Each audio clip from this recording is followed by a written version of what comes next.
नमस्कार मित्रांनो, मी Yogesh Mane ignite academy मध्ये तुमचं सर्वांचं स्वागत करतो. मित्रो, आरटीआय एमईआय म्हटलं की एक वेगळ्या टाईपचा सिलेबस आपल्याला दिसतोय.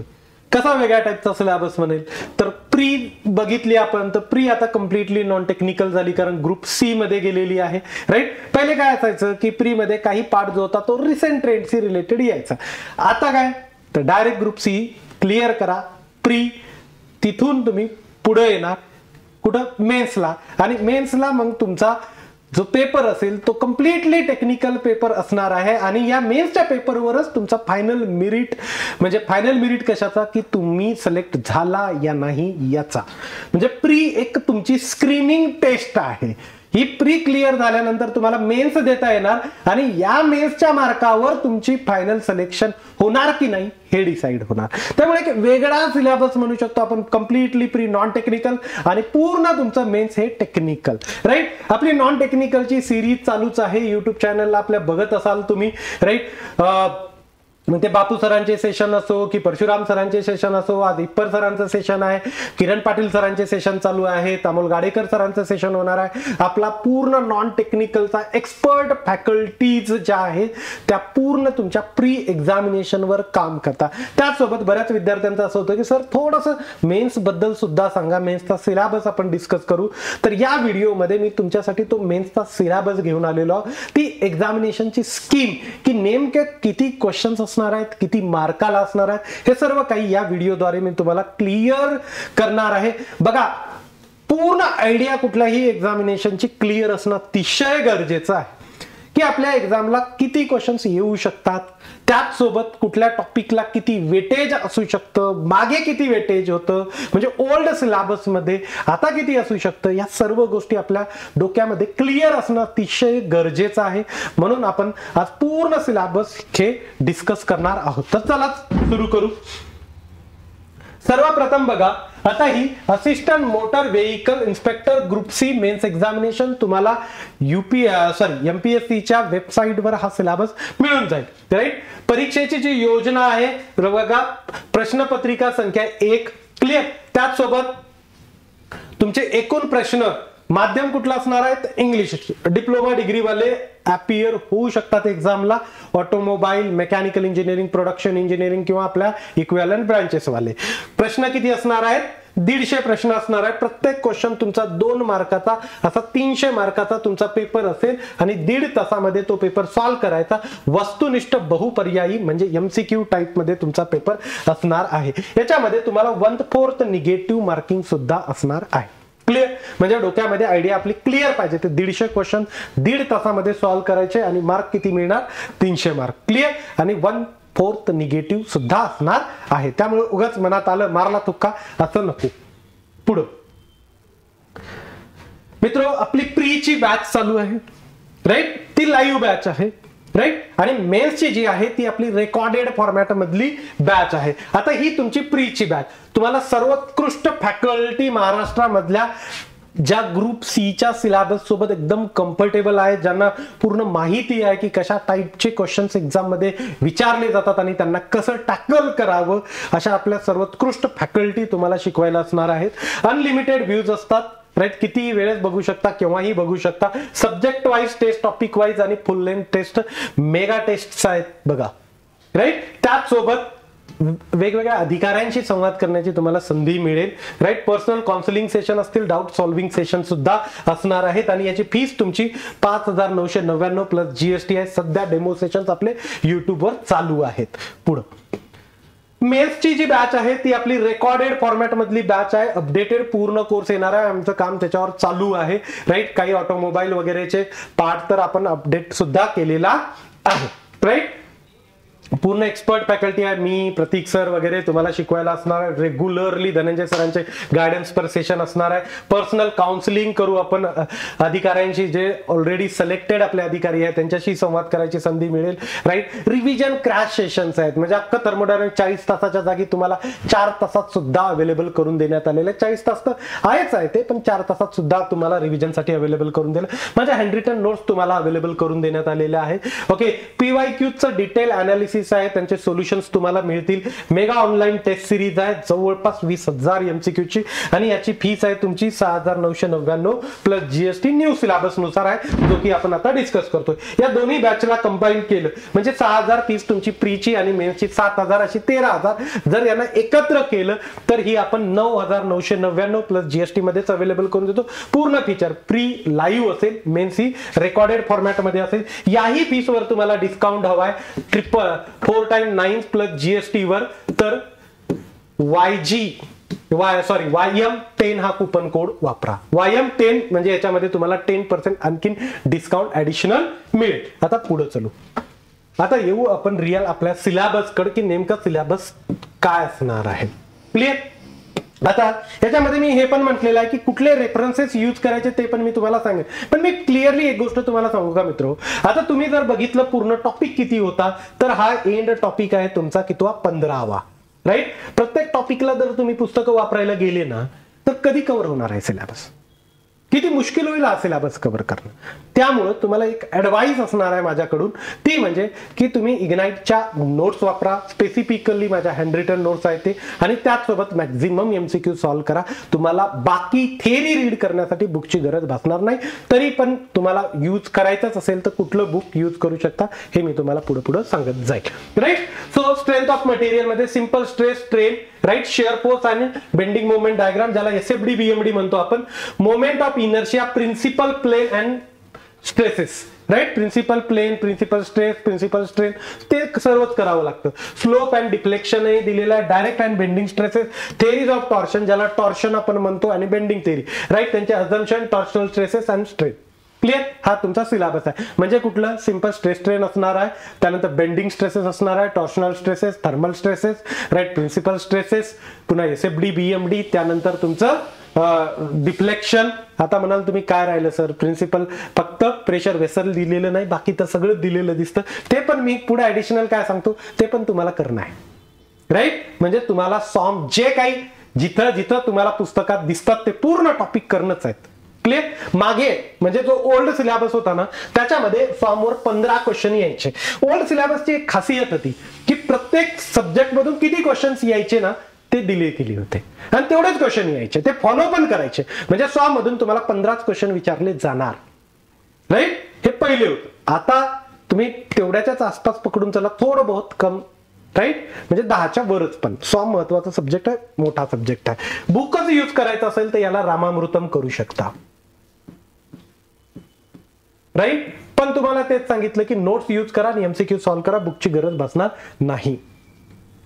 मॅन्युफॅक्चरिंग प्रोसेस, मग इंजिनिअरिंग मटेरियल्स याच्यातच दिलं. मागच्या वेळेस मॅन्युफॅक्चरिंग मध्येच इंडस्ट्रियल मटेरियल्स दिलेलं होतं.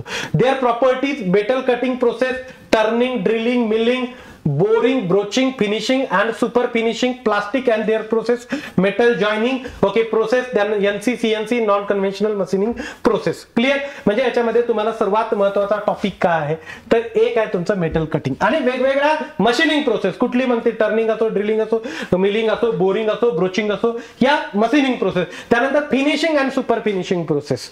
राईट. सुपर फिनिशिंग म्हणजे बर्निशिंग वगैरे जे प्रोसेस, लॅपिंग, या finishing process, grinding, finishing process. Clear. त्यानंतर plastic and their processing, okay. Metal joining म्हणजे त्याला वेल्डिंग म्हणतो आपण, सोल्डरिंग, ब्रेजिंग, राईट, प्रोसेस. त्यानंतर NC, CNC, non conventional machining method. तुम्ही म्हणाल सर कास्टिंग दिली नाही, वरून करायची असते कास्टिंग. क्लिअर. पुन्हा अगेन प्रतीक सर जे शिकवतील तेवढ्या नोट्स वापरा इग्नाइटच्याच, राईट, आणि MCQs लावा. पण तरीही बुक हवंय तर कल्पक जैन, कल्पक जैन. क्लिअर. ओके. त्यानंतर टॉप, ज्याला थेअरी ऑफ मशीन म्हणतो, मी स्वतःही शिकवायचो top. Right. Kinematics and dynamics of a machine. Clear. त्याचसोबत रोल ऑफ फ्रिक्शन म्हणजे फ्रिक्शन आहे. राईट. त्यानंतर power transmission equipment such as flywheel, flywheel syllabus मध्ये आहे. क्लच तुम्ही म्हणणार सर डिझाईनचा पार्ट आहे, पण RTO ला असंच देतात, टॉप मध्येच त्याला देतात. राईट. बेल्ट ड्राईव्ह आणि गव्हर्नर, बेल्ट रोप चेन, तिन्ही गोष्टी कराव्या लागतील. रोप आणि चेन कमी करायचं, बेल्ट थोडंसं डिटेल मध्ये करायचं. त्यानंतर गव्हर्नर, सगळ्या टाईपचे governor, right, dead weight type, त्यानंतर स्प्रिंग कंट्रोल वगैरे ते सर्व गव्हर्नर, राईट. ज्याच्यामध्ये आपल्याला काय आहे, पोर्टल आहे, प्रोव्हिल आहे, त्यानंतर वॅट गव्हर्नर आहे, राईट. हार्टनर आहे, विल्सन हार्टनर आहे, हे जास्त पॉप्युलर आहे. त्यानंतर स्टॅबिलिटी, हंटिंग बेंटिंग ह्या ज्या गोष्टी आहेत त्या क्लिअर. त्यानंतर principle of gyroscope and its effect. Gyroscope आहे, गायरोस्कोप मध्ये जनरली ते गायरोस्कोपचा जो गायरोस्कोपिक कपलचा फॉर्म्युला विचारतात आणि त्यासोबत तुम्हाला काय विचारलं जातं, गायरोस्कोपिक कपलचा फॉर्म्युला झाला आणि त्यानंतर direction of a couple clear. Reactive couple वगैरे, ऍक्टिव्ह कपल ते. त्यानंतर ऍप्लिकेशन ऑफ कॅम. याच्यामध्ये ऍप्लिकेशन ऑफ कॅमच लिहिले. कॅम खूप डिटेल मध्ये विचारत नाही, त्याच्या भानगडीत पडायचं नाही. कुठून करायचं तर रतन मधून करायचं मित्र. रतन आणि काही पार्ट रतन मध्ये नाही, तो भंडारी मधून करा. पण रतन मध्ये बऱ्यापैकी आहे. मशीन डिझाईनचा जो पार्ट आहे तो भंडारी मधून करू शकता, पण मोस्टली रतन मधूनच करू शकता. काही गरज नाही त्याच्या नोट्स वापरल्यानंतर. आपल्या hydraulics and hydraulic machine machineries. Hydraulics म्हणजे काय, फ्लूइड मेकॅनिक्स. मागच्याही सिलेबस मध्ये हायड्रॉलिक्स दिलेलं होतं. आता तुम्ही म्हणाल सर ओल्ड सिलेबस मध्ये मॅन्युफॅक्चरिंगचे किती क्वेश्चन विचारायचे, तर 20 क्वेश्चन विचारायचे आणि ते 40 मार्काला. सिंपल दिलेलं तर clear cut, right. Theory of machine 20 question विचारायचे, ते 40 मार्काला क्लिअर. आता हायड्रॉलिक्स अँड हायड्रॉलिक मशीन. मागच्या वेळेस दोन वेगवेगळे होते. हायड्रॉलिक्स वेगळं विचारलं जातं, हायड्रॉलिक मशीन वेगळं विचारलं जातं. हायड्रॉलिक्स 20 क्वेश्चन विचारायचे FM चे, राईट. हायड्रॉलिक्स म्हणजे FM आणि हायड्रॉलिक मशिनरीचे 10 क्वेश्चन क्लिअर. म्हणजे दोन्ही मिळून किती, 30 क्वेश्चन 60 मार्कासाठीचे क्लिअर. आता बघा फ्लूइड अँड देअर प्रॉपर्टीज, म्हणजे फ्लूइडचे प्रॉपर्टीज जो पहिला बेसिक टॉपिक आहे तो, राईट. तुमचं सरफेस टेन्शन वगैरे, त्या कॅपिलॅरिटीज, राईट, डेन्सिटी, ते सर्व. Laminar and turbulent flow. आता या क्लिअरली मेन्शन आहेत, दोन्ही आहेत, लॅमिनार आणि टर्ब्युलंट दोन्ही फ्लो आहेत तुमच्या सिलेबसमध्ये. बर्नॉलीज इक्वेशन ज्याला आपण फ्लूइड डायनामिक्स म्हणतो, राईट. Fluid pressure, right. त्यासोबत पास्कल लॉ, म्हणजे तुम्हाला मॅनोमेट्री वगैरे ते त्या गोष्टी बघायच्या. सरफेस टेन्शन हे आपलं प्रॉपर्टीज ऑफ फ्लूइड मध्येच जातं. Fluid flow and their measurement. कुठले मेजरमेंट म्हणजे वेंचुरीमीटर, ओरिपिस मीटर, तो part clear. Then hydraulic turbine, म्हणजे सर्व इम्पल्स रिएक्शन, दोन्ही टाईपचे टर्बाईन. Hydraulic pump, right. याच्यामध्ये आता हायड्रॉलिक पंप म्हणल्यावर तुम्हाला सेंट्रिफ्युगल आणि रेसिप्रोकेटिंग हे दोन्ही पंप करावे लागतील, राईट. मागच्या वेळेस यांचं जे वेटेज होतं ते 60 मार्काचं, म्हणजे 30 क्वेश्चनचं दोन्ही मिळून होतं. हायड्रॉलिक वेगळं आणि मशिनरीच वेगळं, असं मागच्या वेळेस चालायचं. Thermal engineering and refrigeration clear. याच्यामध्ये conventional and non conventional laws of thermodynamics, first law, second law, right. त्यानंतर principal and working of heat engine, म्हणजे सेकंड लॉ मध्ये येतं. त्यानंतर एअर कॉम्प्रेसर, काय दिलं, एअर कॉम्प्रेसर जे आपण पॉवर प्लांट मध्ये शिकतो. Air standard and vapour power, gas power cycle, सगळ्या सायकल्स आहेत क्लिअर, सिंपल, राईट. आता एअर स्टँडर्ड सायकल म्हणजे Otto diesel dual cycle. Vapour power म्हणजे तुमची रँकाईन सायकल आणि गॅस पॉवर सायकल म्हणजे ब्रेटॉन सायकल क्लिअर. तिन्ही सायकल आहे. Refrigerator, right. Heat pump, vapour compression cycle, vapour absorption refrigeration system, psychrometric आहे याच्यामध्ये, तेही करणं गरजेचं आहे. थर्मोडायनामिक्स म्हणजे RAC पूर्ण दिलेलं आहे, ते पूर्ण करणं अतिशय गरजेचं आहे. आता RAC चे 10 क्वेश्चन यायचे आणि थर्मोडायनामिक्सचे 20 क्वेश्चन यायचे, असं 30 क्वेश्चन मागच्या सिलेबस मध्ये विचारले जायचे. त्याच्या अराउंड 2-3 क्वेश्चन कमी जास्त हा तुमचा वेटेज पकडून चालायचा. 3-3 क्वेश्न कमी पकडा, कारण आता थोडा ऍडिशनल सिलेबस वाढलेला आहे. 3-4 क्वेश्चन हे कमी पकडून चालायचं आपल्याला. काय माहित तोपर्यंत जर डिटेल मध्ये त्यांनी दिले की कुठल्या सब्जेक्टचे किती क्वेश्चन विचारणार आहोत आम्ही, that is well and good, right. मागच्या वेळेस दिलेलं होतं त्यामुळे आपल्याला क्लिअर होतं की कुठं फोकस किती करायचा. आता बघा industrial engineering and management clear. Type of management and organisation, their function, industrial act, types of production, right. Plant layout, process planning, work study, statistical, quality control आणि मेट्रोलॉजी, हा पूर्ण पार्ट आहे इंडस्ट्रियलचा, राईट. मागच्या वेळेस याच्यावर 10 क्वेश्चन्स यायचे, almost तोच part होता. वर्क स्टडी वगैरे तोच सिलेबस ऑलमोस्ट त्यांनी कॅरी केलेला आहे, जास्त काही चेंजेस याच्यामध्ये नाही आहेत. त्यानंतर power developing system and construction. आता याच्यामध्ये चासीस, आता हे ऑटोमोबाईल मध्ये गेले. आता तुम्ही म्हणाल सर सब्जेक्ट पण राहिले हो बाकीच्यांचे लिहायचे, हे इथं सांगितलं. FM याच्यामध्ये तुम्ही मोदी अँड सेट पकडून चला. मोदी, नरेंद्र मोदी वाला नाही, दुसरा मोदी, मोदी अँड सेट. आता थर्मोडायनामिक्सला तुम्ही पीके नाग पकडा, पीके नाग. आणि तुमचं याला रेफ्रिजरेशन एअर कंडिशनिंगला तुम्ही अरोरा पकडा,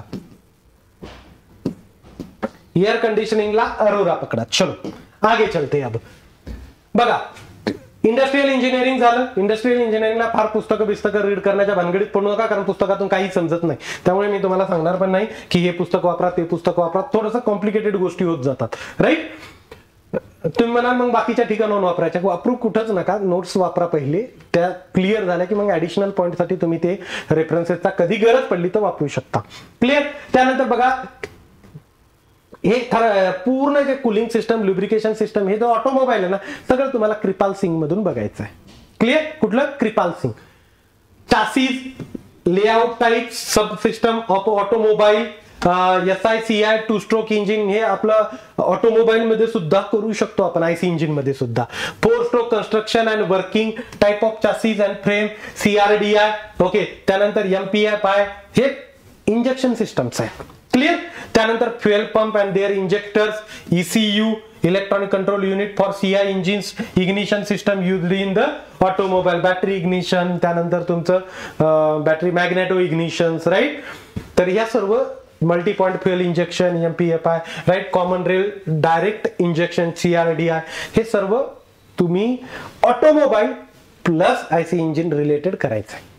राईट. पुढे कूलिंग अँड लुब्रिकेशन सिस्टम, त्याच्यामध्ये cooling system, purpose, type of cooling system, troubles and remedies of cooling system, lubrication system, type of lubricant, multi viscosity oils, chassis lubrication, engine lubrication, type of lubricating system, crankcase ventilation, engine lubrication and trouble remedies, right. म्हणजे हे पूर्ण lubrication शी related आहे. हे सुद्धा कृपाल सिंग मध्ये मिळेल तुम्हाला. आणि वर चासीज वगैरेचे टाइप, इग्निशनचे, इमिशन्सचे वगैरे, हे सुद्धा तिथं मिळून जाईल. ट्रान्समिशन सिस्टम मध्ये आता बघा, construction and working of single plate, त्यानंतर मल्टी प्लेट, कोन क्लच, त्याचसोबत centrifugal clutch. Okay. Fault and remedies, repair of clutches, gear box, construction and working of sliding mesh, त्यानंतर constant mesh, synchronous, torque converter, fault and remedies, repair of a gear box, हे सगळं transmission सिस्टमची gear box related आहे. ते gear बॉक्सचा आता यांनी कसं केलं, हा सब्जेक्ट बनवला, ते एक चॅप्टर आहे कृपाल सिंग मध्ये, पण चांगलं डिटेल मध्ये आहे. त्यांच्या दोन्ही व्हॉल्यूम 1 व्हॉल्यूम 2 मध्ये तुम्हाला सर्व काही मिळून जाईल. Steering system and starting drive, ज्याच्यामध्ये front axle, type of stub axle, steering geometry, त्यानंतर Ackermann mechanism, under steer, over steer, steering linkage, type of steering gear, power steering, wheel alignment, wheel balancing, starter motor drive. Okay. उसके बाद में over running clutch drive, त्याचसोबत follow truck drive, construction and working of dynamo and alternator, specification of alternator and counter relay and regulator, हे सर्व कशामध्ये आहे, तुमच्या steering and starting system मध्ये. राईट. सेम सिलेबस त्यांनी ऑटोमोबाईलचा उचललेला, फक्त चॅप्टर वगैरे नाव वेगवेगळे दिले त्यांनी. Differential, rear, axle and brake. Okay. इथं differential, function, construction, working principle, त्यानंतर transfer case, type of rear axle, semi floating, full floating bearing, 3/4 floating axle, त्यानंतर टाइप ऑफ ब्रेक, त्यानंतर drum brake, disc brake, hand brake, त्यानंतर parking brake, त्यानंतर hydraulic air brakes, त्यानंतर brake trouble shooting and ABS. Right. म्हणजे ब्रेकशी related जेवढ्या सगळ्या differential वगैरे, ब्रेक, ऍक्झल, हे सर्व काही या टॉपिक मध्ये दिलेलं आहे. त्यानंतर vehicle maintenance and transportation management. आता याच्यामध्ये थोडासा सिलेबस वेगळा आहे बघा. आता performance of vehicle, engine, electrical and electronics, workshop layout, repairing and servicing, emission measurement and control techniques, त्यानंतर elements of transportation and its operation. Clear. Maintenance related आली ही गोष्ट. त्यानंतर बघा, ऑटोमोबाईल, इलेक्ट्रिक आणि इलेक्ट्रॉनिक सिस्टम. आता बॅटरी, त्यानंतर starting system, alternator, charging, inspection and maintenance of electric system. Clear. त्यानंतर बघा, introduction to electric vehicle. Introduction आहे इलेक्ट्रिकल व्हेकलचं, फार डेप्थ मध्ये जाण्याची तुम्हाला गरज भासणार नाही. क्लिअर. आता इथपर्यंतचा पार्ट पूर्ण तुम्हाला कृपाल सिंग मध्ये मिळतो. इलेक्ट्रिक व्हेकलला इकडे तिकडे बघू नका, बस आपल्या नोट्स वापरायच्या, त्याच्या बाहेर जायचं नाही. कारण कसं आहे, इलेक्ट्रिकल व्हेकल हे ग्रोविंग याच्यामध्ये आहे. राईट. त्यामुळे किती वाचायचं, काय वाचायचं, हे पण आपल्याला लक्षात येत नाही. कृपाल सिंग मध्ये हे बऱ्यापैकी टॉपिक दिलेले आहेत जास्त डायरेक्ट. राईट. त्यामुळे ते टॉपिक्स तुम्ही रीड करायला मे बी सोपं जाईल तुम्हाला. डिग्रीमध्येही केलं, ते केलं. आता बऱ्याच कॉलेजेसला आणखीन हे आलेलंच नाही इलेक्ट्रिक व्हेकलचं काही, त्यामुळे त्याच्या नादीच लागू नका.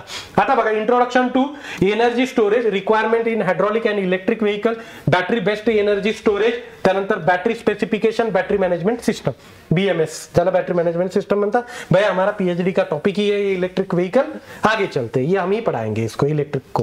क्लियर. आगे motor vehicle act and road safety. Clear. आता हे प्रतीक सरांच्या डे टू डे वर्किंग मधला पार्ट. राईट. म्हणजे हे ते सध्याही त्याच्यावर काम करतात आणि तेच तुम्हाला हे पार्ट शिकवणार पण आहे. जसं की introduction to vehicle act, road safety licensing, registration, motor vehicle act, त्यानंतर taxation, insurance, organization structure of RTO department, passenger comfort and safety. Clear? हे सगळं काय आहे की हे डिपार्टमेंटमध्ये काम चालतं. त्यामुळे यालाही सर घेतील तेवढंच करायचं. यांच्यासाठी मोठे मोठे पुस्तकं वाचायला पुरतच नाहीत. हेही मी घेईल तेवढंच करायचं. बाकीचं तुम्हाला काही कृपाल सिंग मध्ये सुद्धा सिलेबस अवेलेबल होईल. तसं तर आम्ही देतो तेवढंच करा. त्याच्या बाहेर जाण्याची गरज तुम्हाला सध्या तरी नाही. कसं असते बघा, हे एक लक्षात घ्या. एखाद्या वेळेस कोणी म्हणाल सर एखाद्या वेळेस खूपच विचित्र पेपर आला तर कट ऑफ येतो ना मित्रांनी, खाली येतो ना. आणि हा विचित्र येण्याचे चान्सेस कमी का आहेत? त्याचं सिंपल रिझन हे आहे की या एक्झामचं मिनिमम क्वालिफिकेशन हे डिप्लोमा आहे, राईट. त्यामुळे खूप डिफिकल्ट पेपर बनू शकत नाही. डिप्लोमाच्या विद्यार्थ्यांना डोळ्यापुढे ठेवून पेपर बनवावा लागतो. भले डिग्रीवाले देत असतील, सिलेक्टही होत असतील, पण लेवल कुठली आहे? मिनिमम लेवल ही डिप्लोमाची आहे. त्यानुसार हा पेपर बनतो. इग्नाइट मेकॅनिकल हे आपलं टेलिग्रामचं चॅनल जॉईन करून ठेवा. डिस्क्रिप्शन मध्ये तुम्हाला लिंक वगैरे सर्व काही अवेलेबल होईल. काहीही डाऊट असेल तर 498996116 या कॉन्टॅक्ट नंबरवर कॉन्टॅक्ट करा. युट्यूबचं चॅनल सबस्क्राईब केलं असेल ते सुद्धा घेऊन ठेवा. बॅच जर घ्यायची असेल तर त्यासाठीचा YM10 हा कुपन कोड यूज करा, जेणेकरून तुम्हाला 10% डिस्काउंट मिळेल. मी तर थांबतो. Thank you so much guys for listening. Thank you so much.